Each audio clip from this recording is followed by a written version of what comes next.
communities and by extension the country.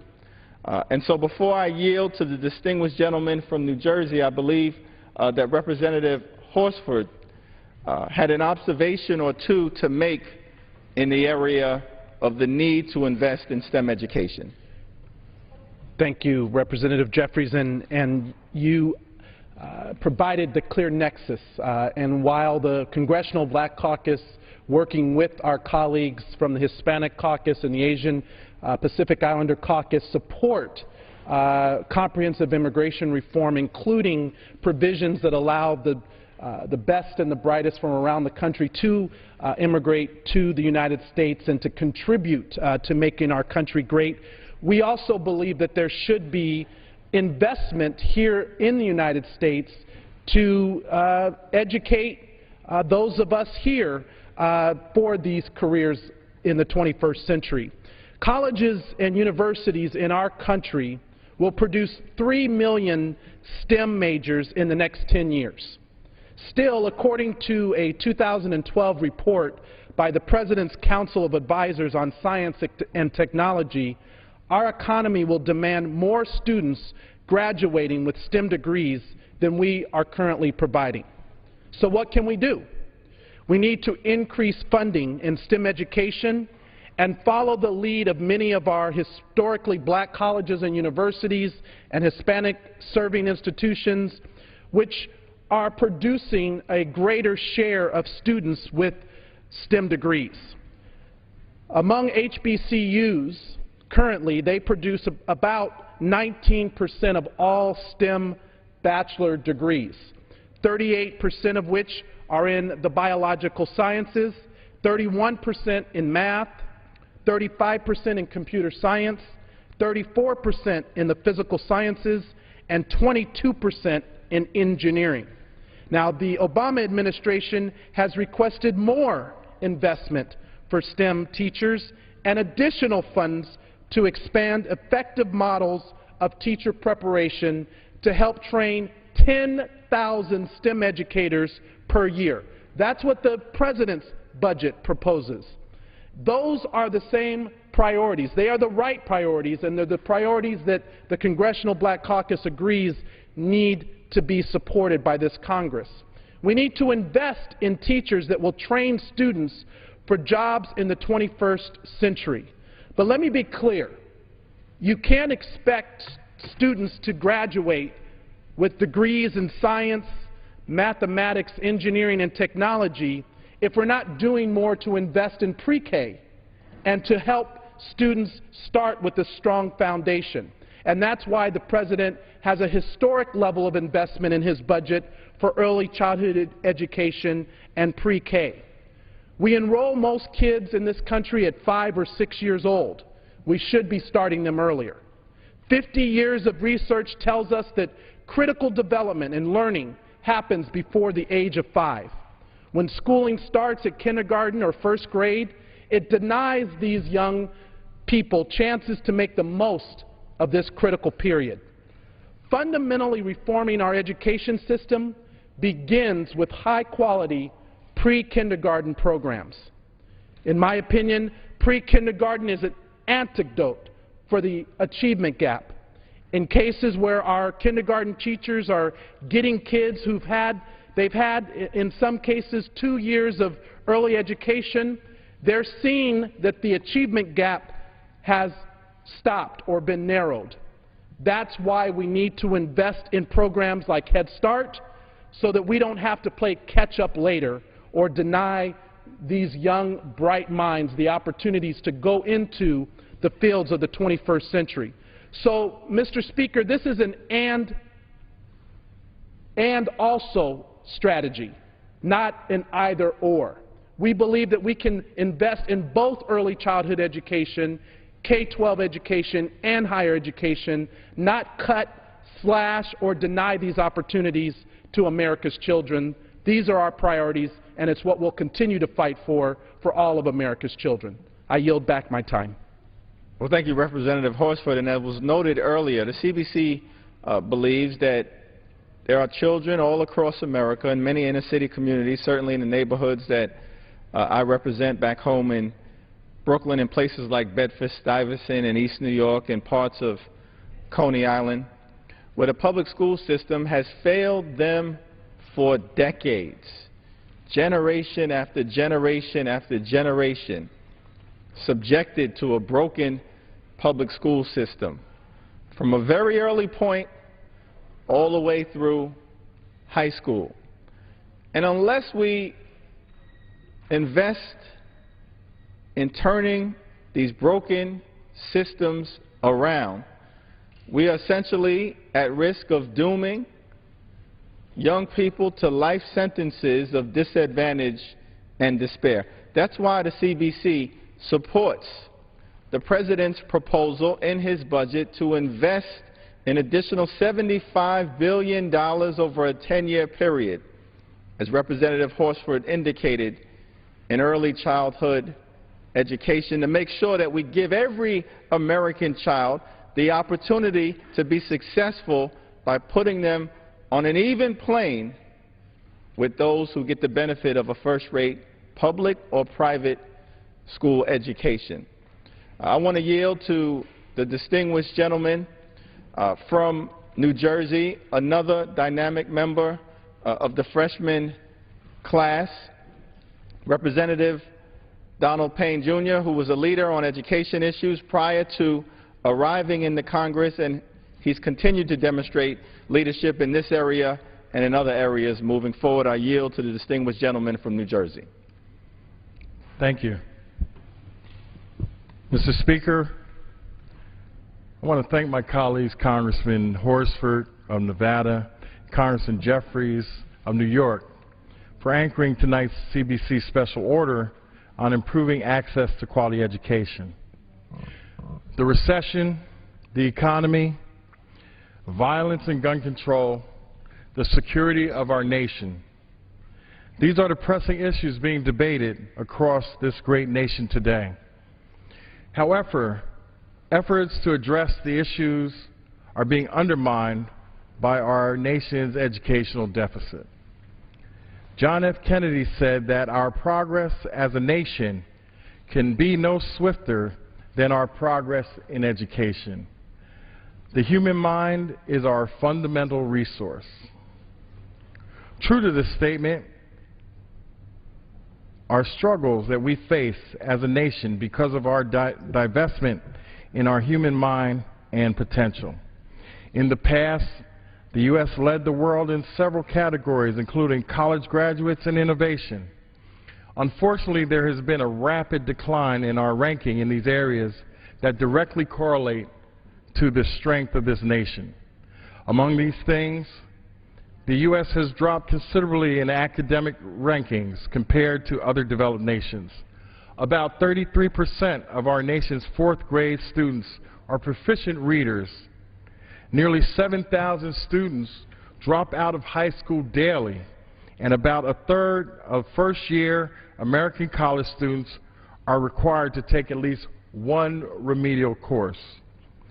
Globally, our rankings have fallen to our students in reading to 14th, in science to 17th, and in mathematics to 25th.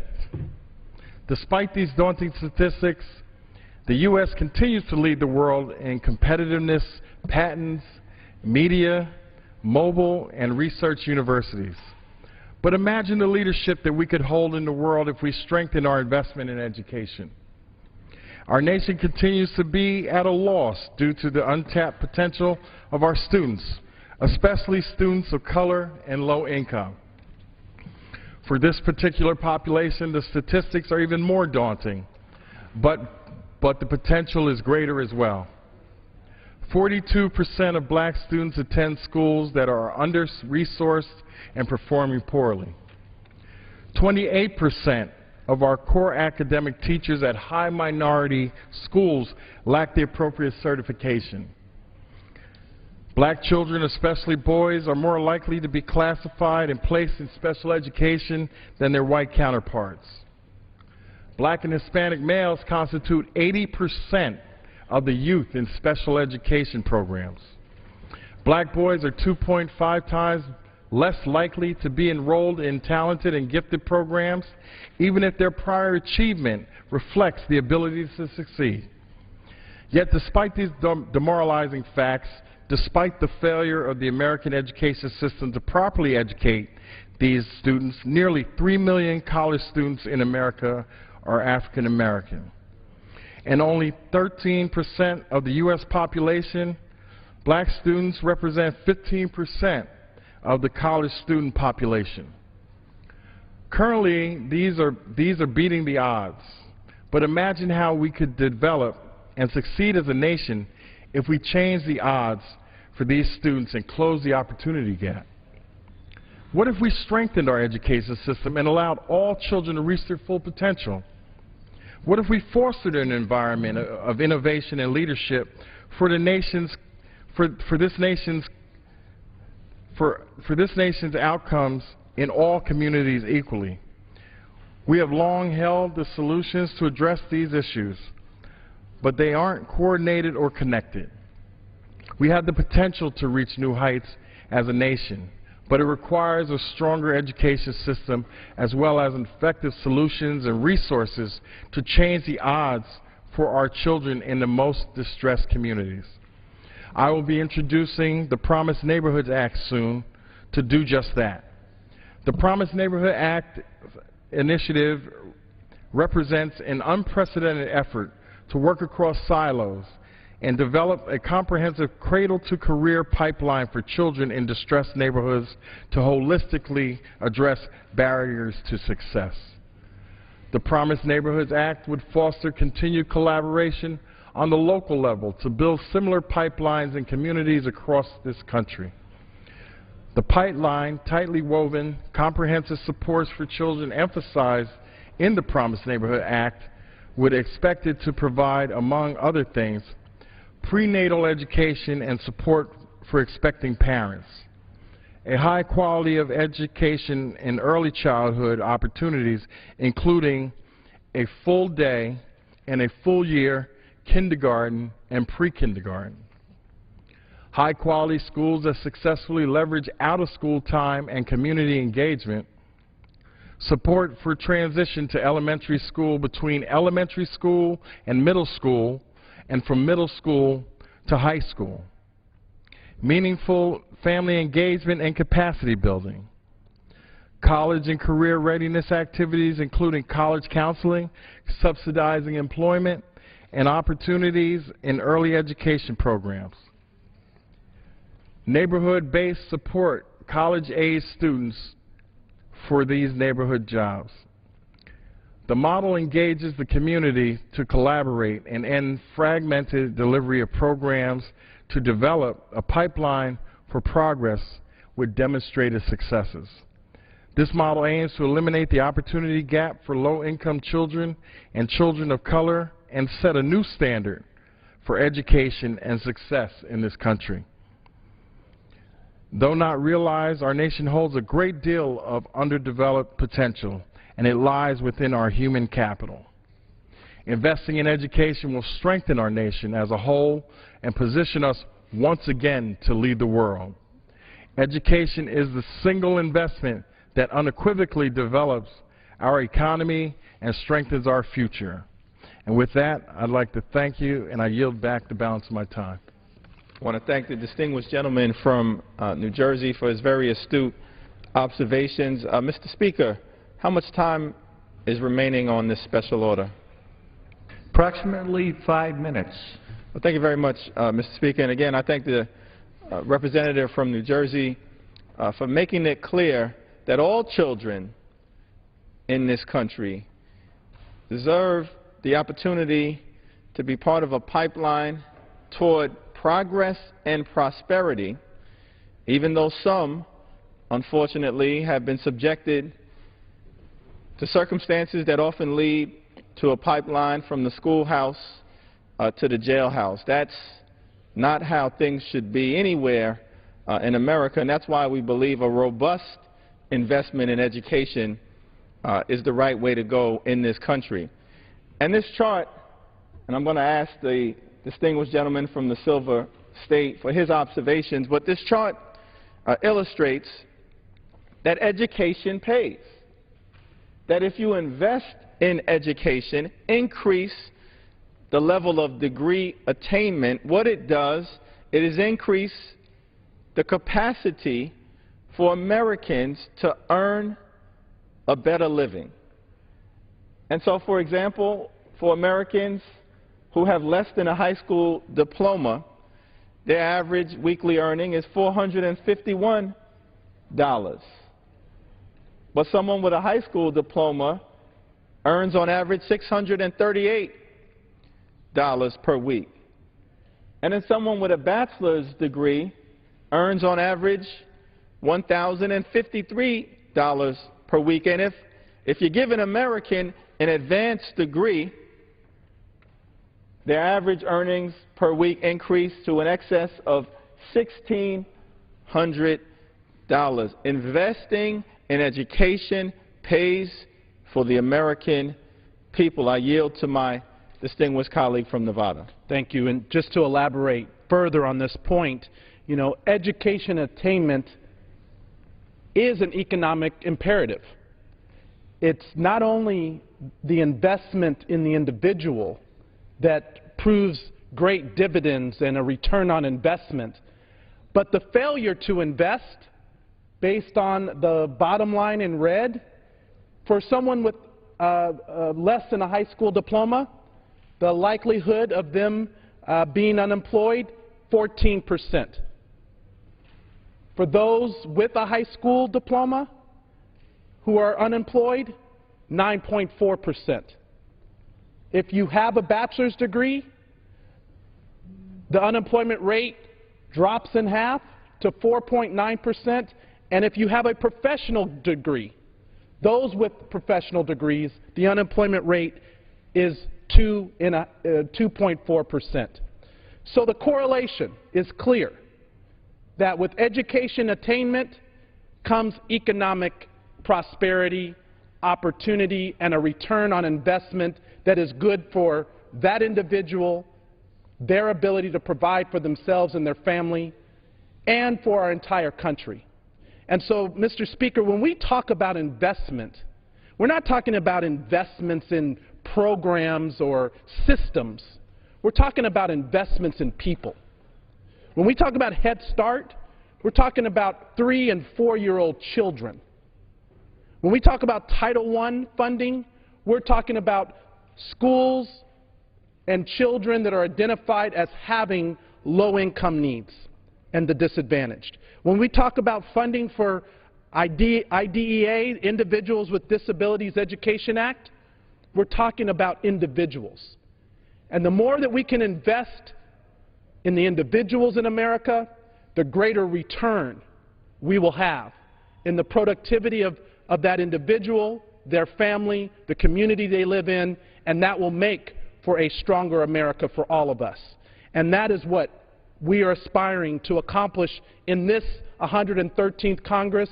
We want to work with our colleagues on the other side where they can meet us in the middle to find solutions to make these investments. We look forward to working with them. But one thing we will not do is to slash, defund, or freeze the investment of the American children and the American family. I yield back my time. Thank the gentleman from Nevada. We will not, as he indicated, support any budget that balances itself on the backs of children or young people or college students in America. And unfortunately, that is the budget that has been put forth by my colleagues on the other side of the aisle. We support a balanced approach to dealing with the economic problems that we have in this country that involves the investment in education. That is what we stand for. That's what's good for America. And I yield back the balance of my time. The gentleman yields back his time. Under the Speaker's announced policy of January 3rd, 2013, the Chair recognizes the gentleman from Iowa, Mr. King, for 30 minutes. Thank you, Mr. Speaker. It's my privilege to be recognized to address you here on the floor of the House of Representatives, and I've listened to the dialogue over the last 30 to 60 minutes, and I'm a little bit surprised that some of the advocates for the comprehensive immigration reform bill wouldn't simply look at the impact on a lot of their friends and neighbors.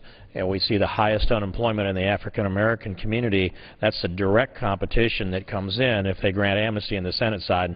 I'd ask the gentleman to reconsider that.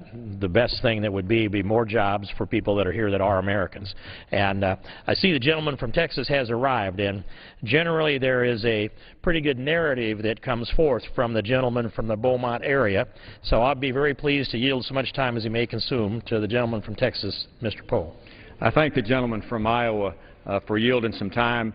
I want to address the House on a different issue tonight, but I do appreciate the time and letting me be off subject that he was going to and will talk about momentarily.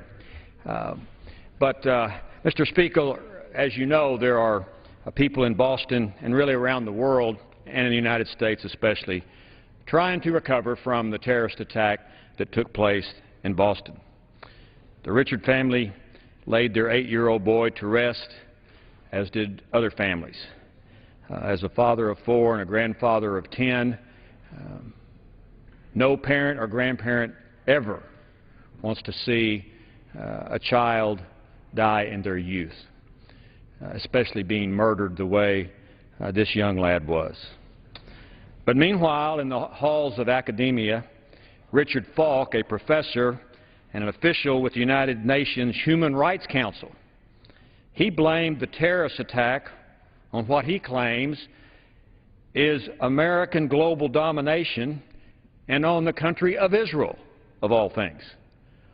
What an absurd comment for this so-called intellectual to make.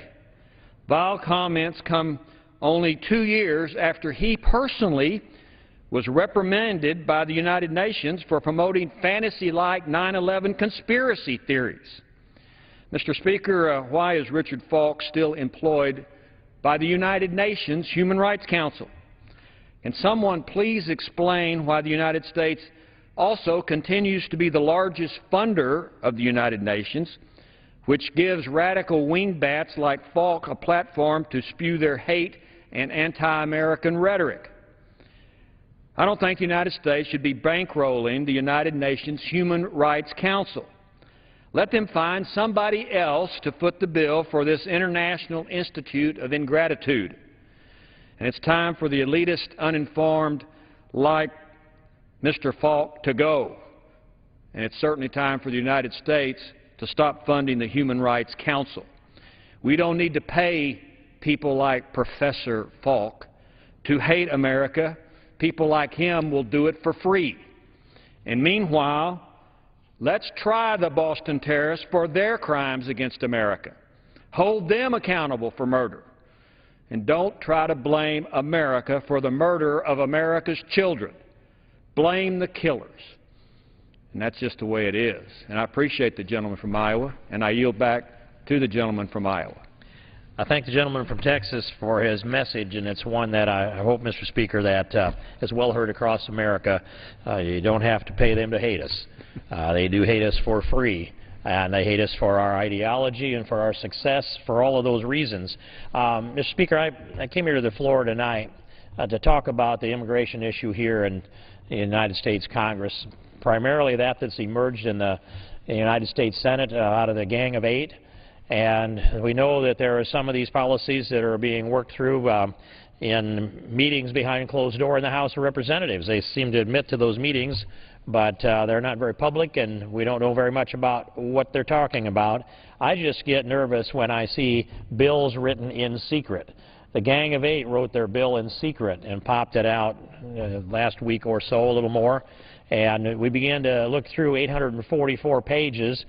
Surprise, well, shortly after the bill is dropped, then the chairman of the Judiciary Committee in the Senate calls hearings and begins to do the fastest process that they can legitimately get done to try to move immigration amnesty bill out of the Senate before it gets so many holes poked in it that it sinks of its own weight.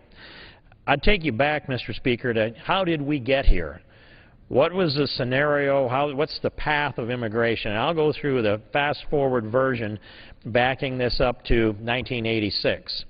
1986, it became a political issue that we had too many people in the United States illegally. There was an effort made to resolve the issue, and the effort was this. Part of the people in the argument said they wanted better border security and they wanted better immigration enforcement. And so the other side of the argument said we've got to do something to legalize people that are here. That I don't know if they used the language then, if they were in the shadows or not. Those two arguments came together here in this Congress, and with Ronald Reagan sitting in the White House, he received significant pressure from the people around him that urged him to sign the 1986 Amnesty Act. Now, that was one of only 2 times that Ronald Reagan let me down in 8 years. But he accepted the arguments that the only way to get agreement on enforcement and to be able to respect and restore the rule of law was to make the people that were here illegally legal. And the trade-off was amnesty in exchange for enforcement. So, Mr. Speaker, the projection originally was 800,000 people in this country illegally that would get instantaneous legalization status. And then that number, of course, grew to 1 million, but roughly that was the projected amount at the time that the bill was debated in Congress. We know that instead there wasn't 1 million people, it was 3 million people that ended up receiving amnesty from the deliberations in this Congress, the tug of war that came together, and it's a product of compromise. And I would point out that compromise isn't always a good thing. This would be one of those examples. The compromise was, in exchange for the promise of future enforcement, Ronald Reagan would sign the bill to instantaneously start the process to legalize the people that were illegally in the United States. Sounds familiar? Well, he signed the bill in '86, and what we got was instantaneous legalization of the people that were here, triple the number that was projected, and the effort to get law enforcement was undermined continually. And it was undermined in a number of ways, through litigation, through lack of will, and as this ground forward, perhaps as a ground forward, the respect for the rule of law, especially with regard to immigration law, diminished in each year. And as we've seen, that the enforcement of our immigration laws has diminished in each administration, from Ronald Reagan through Bush 41 to Bill Clinton to Bush 43 and now to Barack Obama. That's the path that has taken place. Just a year ago, the debate was, should the President would Congress pass the DREAM Act? The DREAM Act being the legislation that has been I'll say the chief advocate for it in the Senate has been Senator Durbin of Illinois. He's identified with it more than anyone else. But the DREAM Act is those kids that came here, say before their 18th birthday, that goes up and down to 16 or on up to a little older than that. Those that came here when they were relatively young, maybe due to no fault of their own, theoretically someone who was born 5 minutes before in a foreign country that was brought in by their parents as a little baby, would get a legal status and, by the way, in-state tuition discount so they could go to college, get legal status, and be able to work in the country. In other words, it was amnesty for those young people who were presumably came into this country not of their own will or perhaps not of their own knowledge that it was against the law to enter the United States illegally, or those that might have been brought into the country under a visa of one kind or another, overstayed their visa and didn't have a legal status anymore. In any case, the younger people getting a path, give them a path to a legal status and a legal green card here in the United States. That's the DREAM Act. A year ago, Mr. Speaker, it was not something that could pass the United States Congress. They long wanted to get the DREAM Act passed, but it could not because we stood on the rule of law and we said we are not going to reward people who break the law with, let's just say, a de facto scholarship to a university, and in California it'd be a free ride.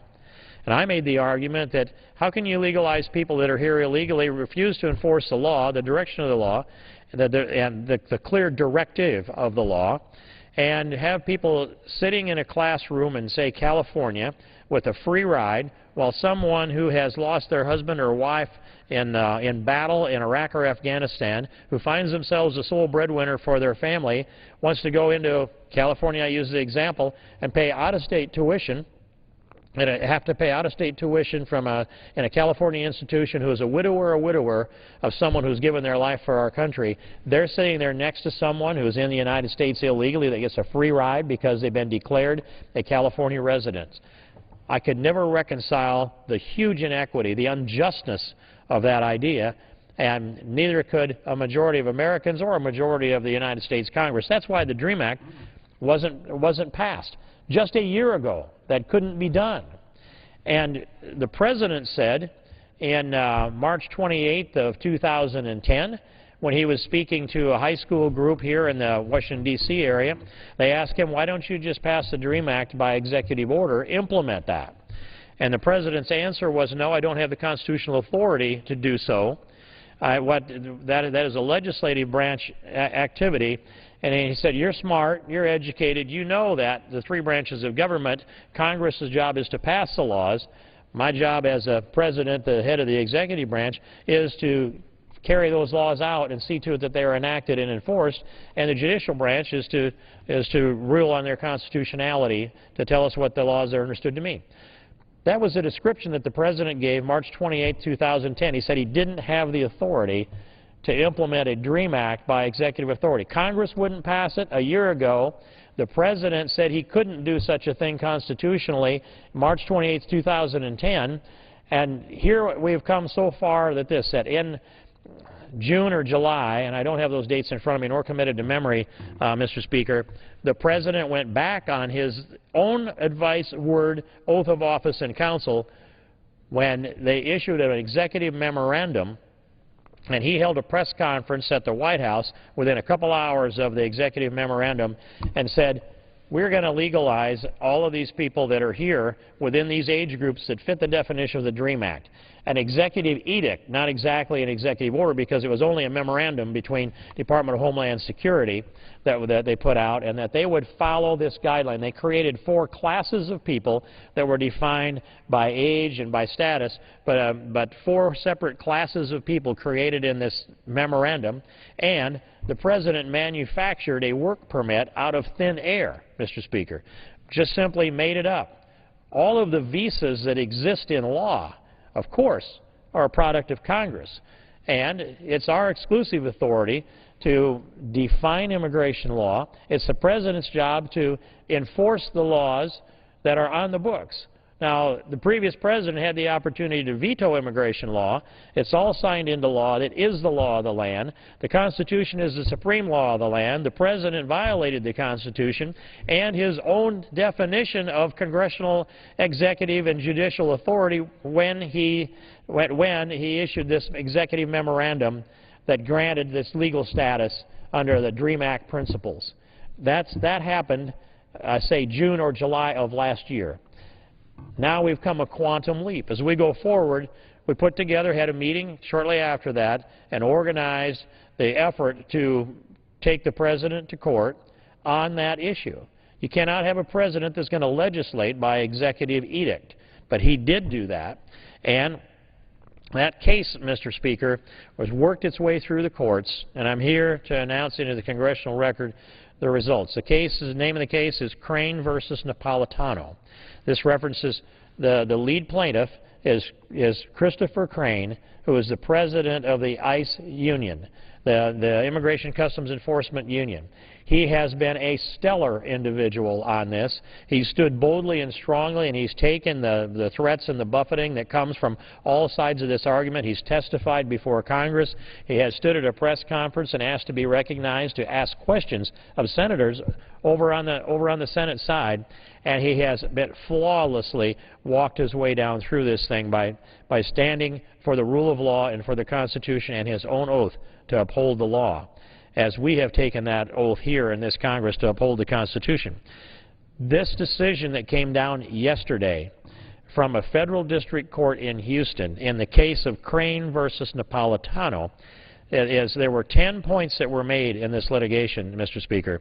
9 of the 10, the judge found clearly down on the side of those who support the Constitution and the rule of law and rejected the executive branch's argument that they had prosecutorial discretion to decide who to prosecute and who not to prosecute. And time after time, the judge wrote, when Congress writes in statute the word shall means shall. It doesn't mean may, it means shall. That means that when an ICE officer picks someone up and identifies them as likely to be in violation of immigration laws, they shall be placed in deportation proceedings. That's a shall that's in the law that was upheld by the court yesterday in their decision, in this multiple-page decision. And so 9 of the 10 components of the argument, several of which I made early on after that issuing of the executive edict last year, 9 of 10 were upheld.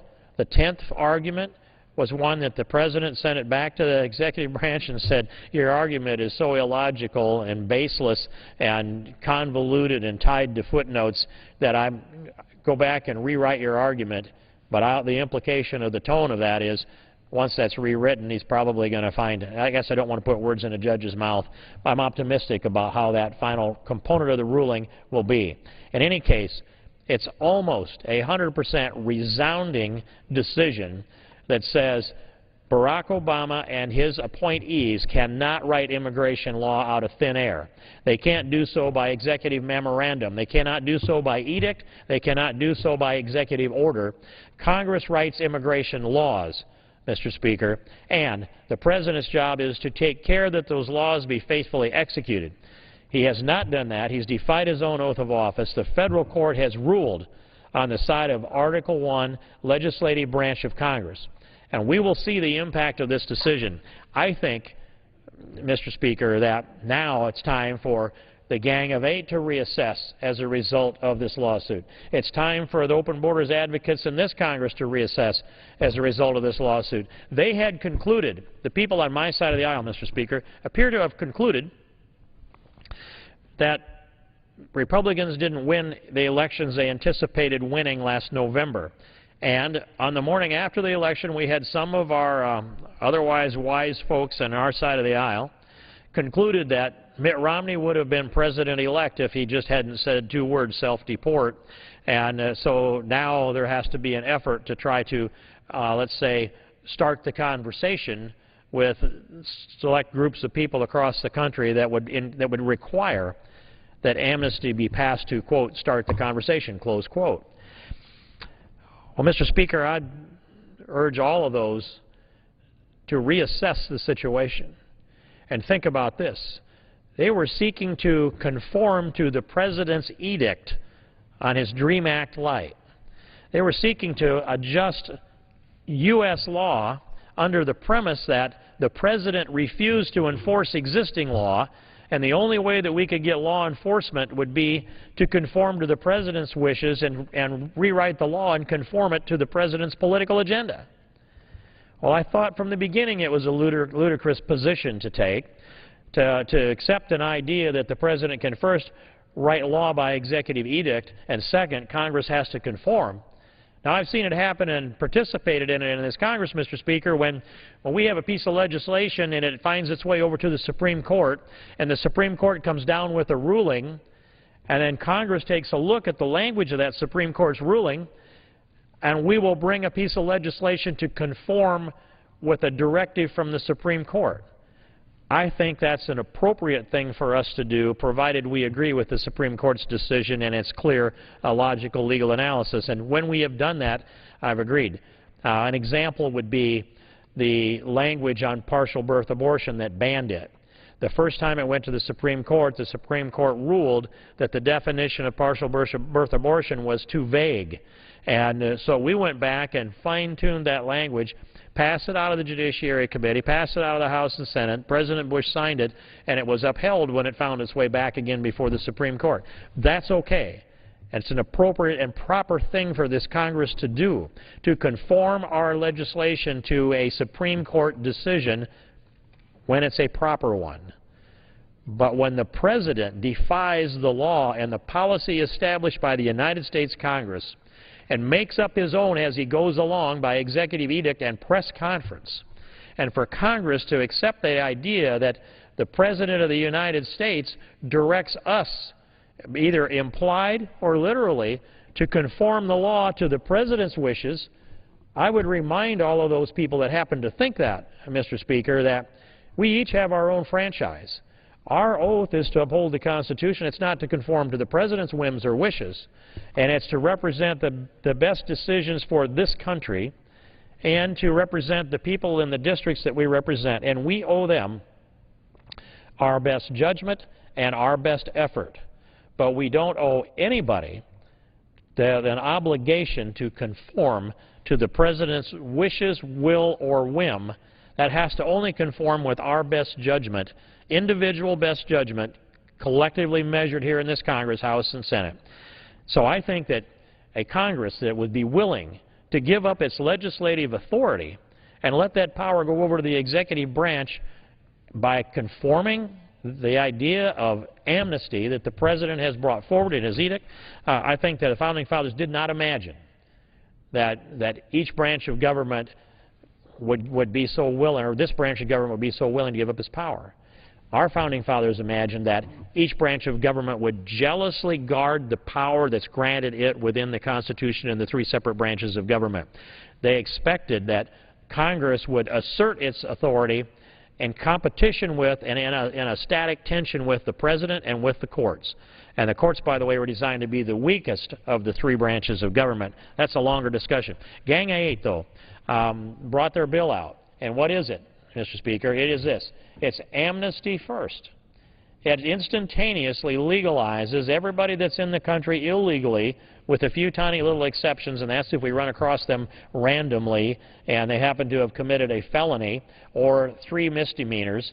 That's then, other than that, it instantaneously legalizes everybody that's here illegally, whether they committed the crime of illegally crossing the border or whether they overstayed their visa, whether they committed the crime of document fraud. Those kind of things are just simply not enforced by this administration.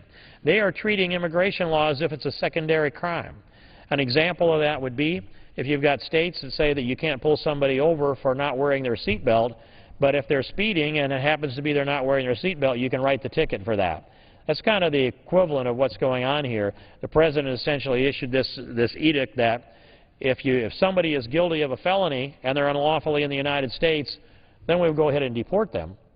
But otherwise, they would get a similar treatment as, oh, let's say the President's aunt, who was adjudicated for deportation, lived in the country illegally for years after that. Finally, she surfaced again, and they granted her an asylum status because if they sent her back to Kenya, she would apparently be subject to kidnap and ransom. So they gave her asylum. Same goes for the President. I guess that's an undecided case with the President's Uncle Omar, who was picked up for drunken driving. He'd already been adjudicated for deportation. We would know if he was anyplace other than still in the United States of America. The President doesn't, the law didn't apply to the President's relation, and I guess in order to conform with that, the President would like to exempt everybody from the same law that his family has been exempted from. I disagree. Congress writes the laws. The President's job is to carry them out. And in this Gang of Eights legislation, it's instantaneous amnesty for almost everybody, and that is breathtaking in the magnitude of it. They say 11 million. I say 11 million, 12 million, more likely 20 million. And here's what I would guarantee you, Mr. Speaker. If they move legislation out of the Senate, and if it does come to the House, along the way, if any of us introduce an amendment that would cap the legalization number at their estimated number, that they will never support such an amendment because they know it's a lot more than 11 million people. Instantaneous amnesty for 11 to 20 or more million people, and that's not good enough for them. They also had to write into the bill that if you have previously been deported and you find yourself waking up in a country that you're legal to live in, we still send an invitation through this bill that you should apply to come back into the United States, because we really didn't mean it, Mr. Speaker. Didn't really mean it, the idea that people were deported for violating immigration law if they'd like to reapply unless they have a felony conviction or 3 misdemeanor convictions. They're going to give them a path to come back to the United States. So this isn't just amnesty for those who are here now. This is amnesty for those who have been sent home as well. An absolute open-door policy. And the trade-off is what? Amnesty first for the promise of enforcement. The same thing that came along in 1986, multiple times since then, amnesty for the promise of enforcement. And the promise of enforcement is that Janet Napolitano is to produce, within 5 years, a plan to get 90% operational control of the critical sectors of the border that she designates.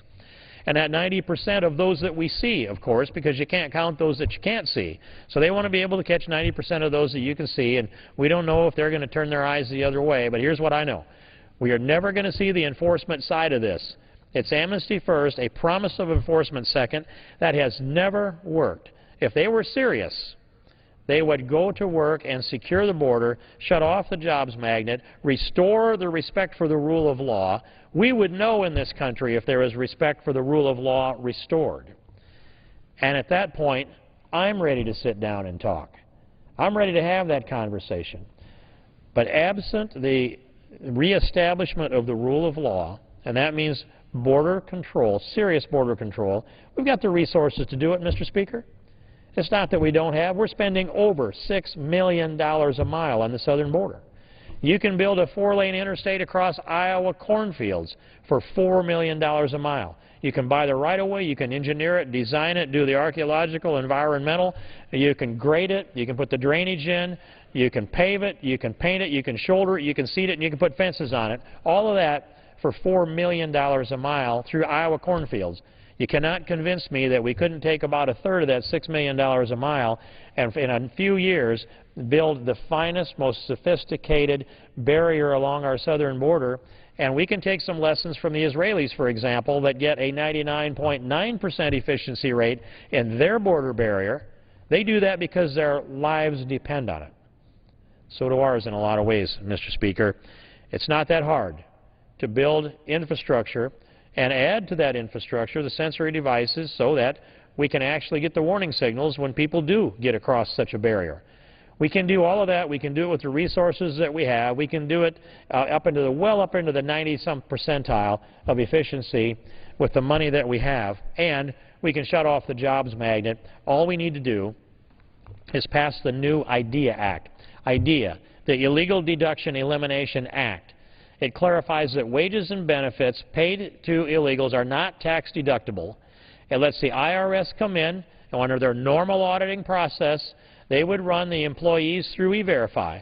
When they ran the employees through E-Verify, then we would give the employer safe harbor if they use E-Verify. That's a nice, comforting thing. Each employer would want to have that. And if the IRS concludes that you've knowingly or willfully or neglectfully then been employing illegals, they would rule that wages and benefits paid to them are not a business expense. That means out of your Schedule C, that money comes out and goes over into the gross receipts again, shows up in the bottom line as taxable income, and your $10 an hour illegal employee turns into a $16 an hour illegal employee, and it becomes a prudent business decision on the part of the employer to use E-Verify, clean up his workforce.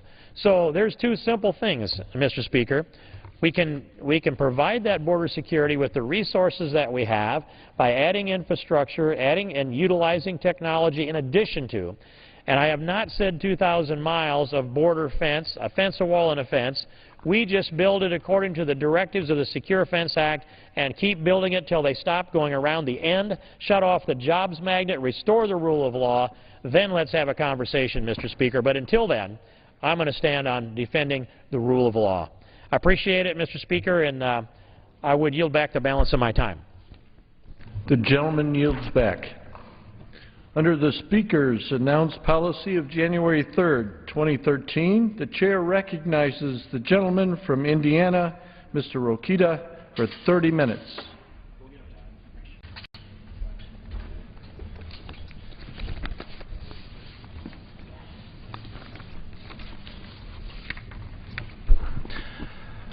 I thank the Speaker. Mr. Speaker, I rise today to talk about really the most important issue of our time in this country and really the world.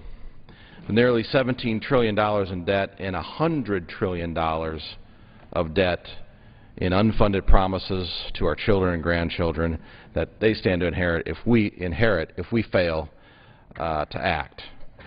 Now, this is an issue that my colleagues and I on the Budget Committee take very seriously, and I know that most members of this body take very seriously. To that end, we view our role as not only legislators, but educators. And in our great state of Indiana, I talk about this issue almost in a nauseating fashion to some, but I think it's very important that we as people, as Americans, Mr. Speaker, understand what the situation really is, because at the end of the day, I am very optimistic that when given the facts, the people of this country, as President Reagan observed several years ago, will right the ship, will do the right thing, will start to live within our means again, and they will take control over the situation. I don't think, ultimately, Mr. Speaker, that the reform that is needed to solve this problem will actually start or come from this floor or the floor of the friends of and colleagues that we have on the other side of the rotunda. The reform and the solution to this problem will come from Main Street, will come from the farm fields and the businesses and the kitchen tables of the great patriots across this land. So it's in that vein, Mr. Speaker, that I want to make a presentation here on the floor of the House. I also make this presentation because of the current situation that we're in with regard to our budgeting process. As I speak with you here on the floor tonight, Mr. Speaker, we have a budget that passed the House of Representatives. We have a budget that passed the United States Senate. And after 2 months of being late, as it has been nearly every year that this current president has been in office, we finally have a budget from our president. Now, the main difference, well, there's several differences, but the main difference I want to point out tonight between these budgets is that the budget that came out of this House is the only one that balances. The only one that balances. Now, why is that important? Well, it's important because if you never present and pass a budget that balances, and let me remind you that a balanced approach isn't a balanced budget. Someone's opinion of a balanced approach, like our president's, doesn't mean that the budget balances, no matter how many times he or House Democrats say that. But the reason it's so important that a budget balances is because it shows your intent. It shows your intent to finally start paying off the debt. Because like everyone knows, you can't possibly start paying nearly $17 trillion in debt until you get to a balanced budget so that you have a surplus, hopefully, and then, in fact, use that surplus to pay down the debt. So if you present and pass a budget that never balances, you intend, by what you're saying and doing there, to never pay off the debt. And I would submit that when you do that, you can't call it debt anymore, because what you're doing is stealing. You're stealing from future Americans. You're stealing from the children of tomorrow, children that don't exist yet, and therefore have no voice in the matter because they can't vote, and what an easy target they are. So when you pass and you vote for budgets that never balance, that's what you're doing. You're stealing. Let's call it what it is, Mr. Speaker. Now, I want to be clear, this isn't a partisan set of remarks because it's not a partisan issue. In fact, it's very bipartisan. And this chart here shows that.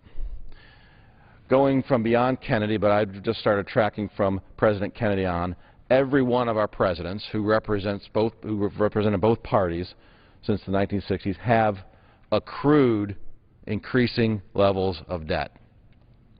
Even Mr. Clinton, with the help of this Republican House, who had technically balanced budgets, I think 4 times in his 8 years, still, overall, ran up a very slight debt.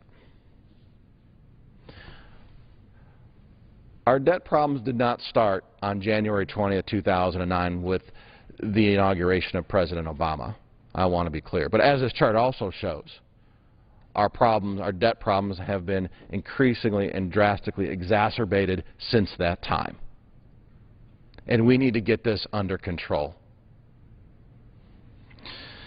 Let's take a look at exactly how much we're borrowing and what's causing this debt. And I'm grateful for my help tonight, for the help tonight of my staff member, Zach Zager, who's on the floor with me to help get us through these slides a little bit quicker.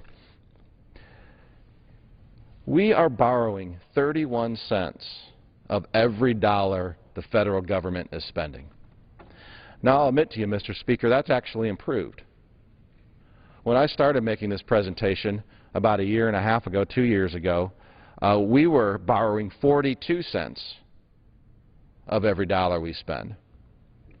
But thanks to some good revenue forecasts and especially leadership right here in the House of Representatives, we've been already to make some sensible cuts, rein in spending that has decreased some of that borrowing.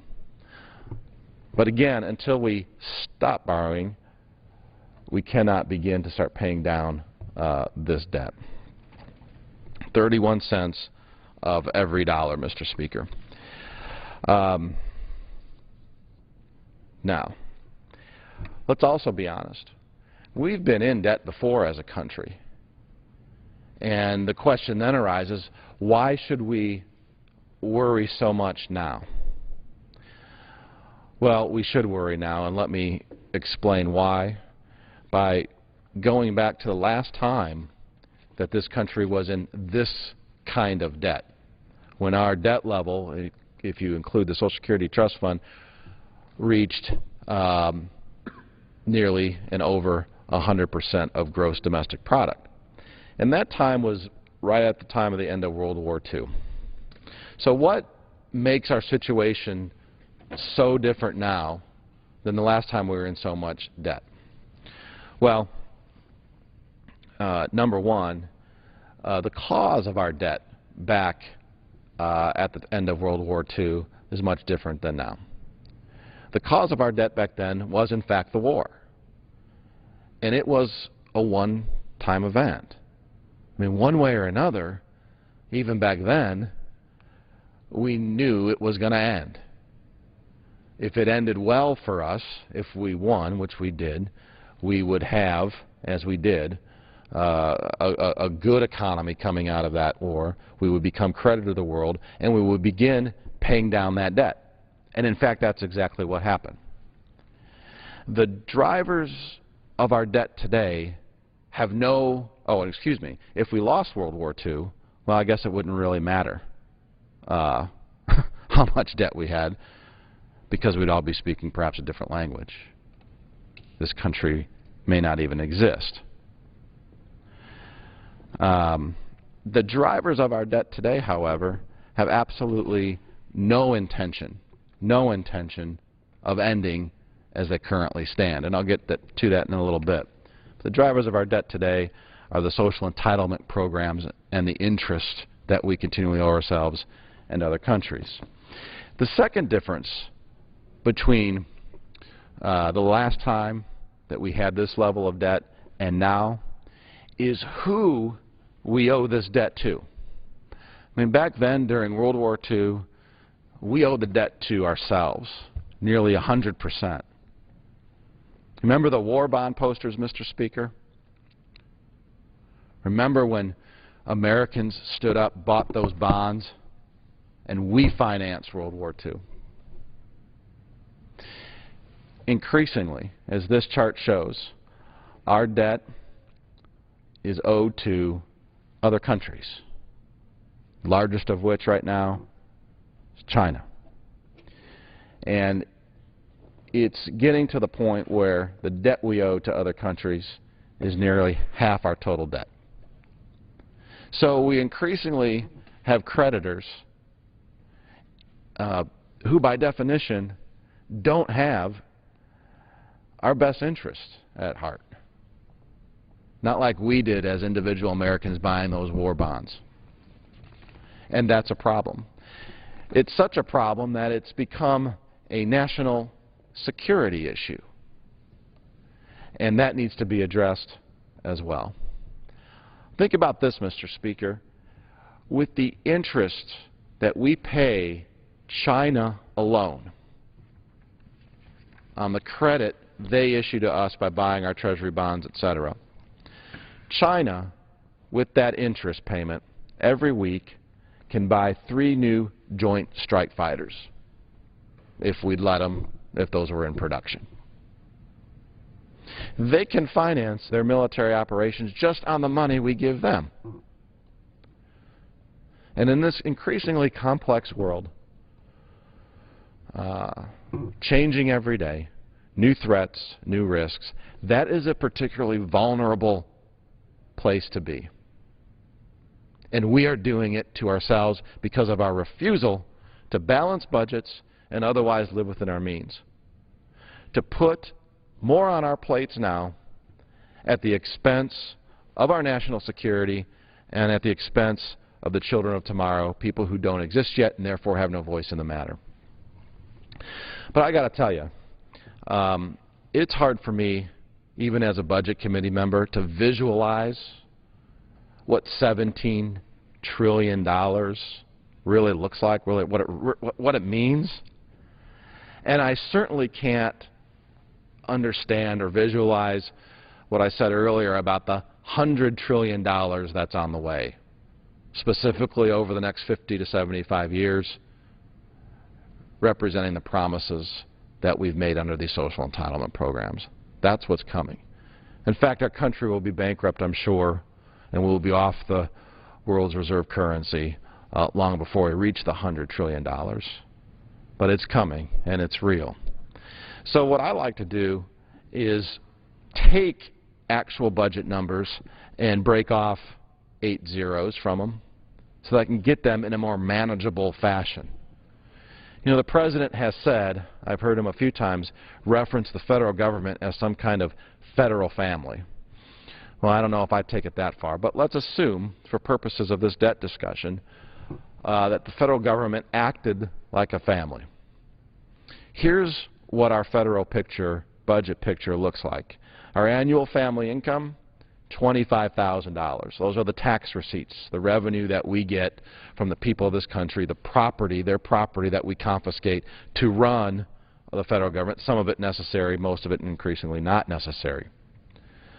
Our annual family spending, $36,000. That's 8 zeros lopped off, a rounded real number, leaving us an annual debt that we have to put on the one family credit card of $11,000. So we're a family, we're making $25,000, we're spending $36,000, deficit of $11,000. It goes on a credit card, the one family credit card that already has a balance of $168,000. Future purchases on that credit card, the promises we made to the wife and the kids over the years, if they were to be put on that credit card now, $1 million. But wait a minute. Remember I said our borrowing has gone down? We're spending a little bit less. We have this quote-unquote drastic, incoherent, ham-fisted, or whatever the adjectives we're hearing lately, sequester. That simply cut 2% out of that federal spending. Geez, cutting 2% out of federal spending. Can you imagine what the other 98% of government does? If all this stuff is supposed to happen just on 2%. Anyway, we saved some money. In this example, it would come out to $310. Now, I will give the microphone, I will yield to any gentleman or gentlewoman, member of the House here tonight that wants to get up here and defend this and defend these numbers. I didn't think so. That's all right, Mr. Speaker. I will note for the record that there are very few members here. Next slide, please. This is what your federal government spends its money on. Now, I took the liberty of taking two pieces of the pie and pulling them out. And the reason I did that is because I want everyone to understand when we vote for budgets, the line items we vote on really only represent those two pieces of the federal spending pie. So our votes every year when we pass a budget only concern spending, quite honestly, on those two pieces. That's non-defense discretionary and defense discretionary. That's why we call it discretionary, because we actually have discretion on dialing up defense or dialing it down, or some of the non-defense programs like the 167 agencies or so like that are under the discretionary budget. That would be Department of Energy, Department of Education, and all the ones in between. But if you look at this, Mr. Speaker, most of the pie is mandatory spending, meaning it doesn't really come through the normal budget process because it can't. Because these were promises that were made in the underlying law. They cannot be changed unless you change the underlying law. I can't, as Representative Rokita, decide how much Americans who qualify for Social Security will get in their Social Security check. The law sets that out. I don't get to decide in a budget document what services you get under Medicare. That's set in the underlying law. Medicaid the same way. Of course, interest is a contractual agreement. We agree to pay interest to our bondholders. That can't be changed. And then a smorgasbord of other mandatory spending rounds out what really is over two-thirds of our spending. So two-thirds of your federal spending is on autopilot. It's not adjusted year to year. It's not as simple as just cutting or lowering budget figures if we're going to really get out of debt. In order to lower this debt, we have got to reform the underlying causes of our debt, and that are these social entitlement programs. Next slide, Zach. Now, about this time, many members are probably ready to get up and claim 30 minutes in response on behalf of their constituents who say, wait, I paid into those social entitlement programs. That's not the government's money, that's my money. Week after week out of my paycheck, money went into Medicare. Money went into the Social Security account, for example. I paid in, therefore I get out. I want to acknowledge here on the floor of the House of Representatives that that is true. You have paid in, we have paid in, we continue to pay in. But it's not the whole truth, as this chart indicates. You see, on average, if you made $71,000 a year, you and your spouse, through your working lives, you will have paid in, and this is an example for Medicare, about 35% of what you're paying out, of what you're getting. 35% of what you're getting. And that 65% difference, quite honestly, is paid for by the children of tomorrow, almost all of it. Again, who don't have any voice in the matter because they don't exist yet. So the moral question that we have as a country is, how much more does a future generation have to pay so that we can have more on our plate now? And when you have budgets that do not balance, you are happy to say, when you vote for budgets that don't balance, you are happy to say that we're letting them pay the load. And that's different. That's the first time, and this is the first time in American history, as I know it, that we have basically said, we don't care. We don't care that our future generation, that the next generation will be worse off than us at our very expense. But that's exactly what we're doing when we don't pass balanced budgets. And like I mentioned earlier about the $100 trillion, thanks, Zach, it's not just the current debt load that we carry, it's what's coming. And that's what's depicted by the red line here that you'll notice is going nearly vertical. It's on a trajectory that we may not be able to arrest, that we may not be able to bend down back again if we don't get a hold of it now. And this is what happens when 10,000 people a day retire into programs that go unreformed. And that's a problem. That's a big problem. And that's why it's so important to get a hold of this problem now, to make these reforms now before we turn into Greece. And in our case, when that happens, it'll be a lot worse. Not just for us, but for the entire world. These figures do not lie. And by the way, most of these figures that I present tonight don't come from Todd Rokita's office. They come from the Budget Committee.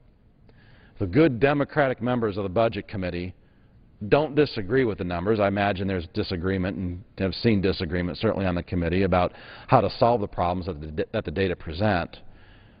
And I'm increasingly shocked and awed to hear members on the other side say that there really is no problem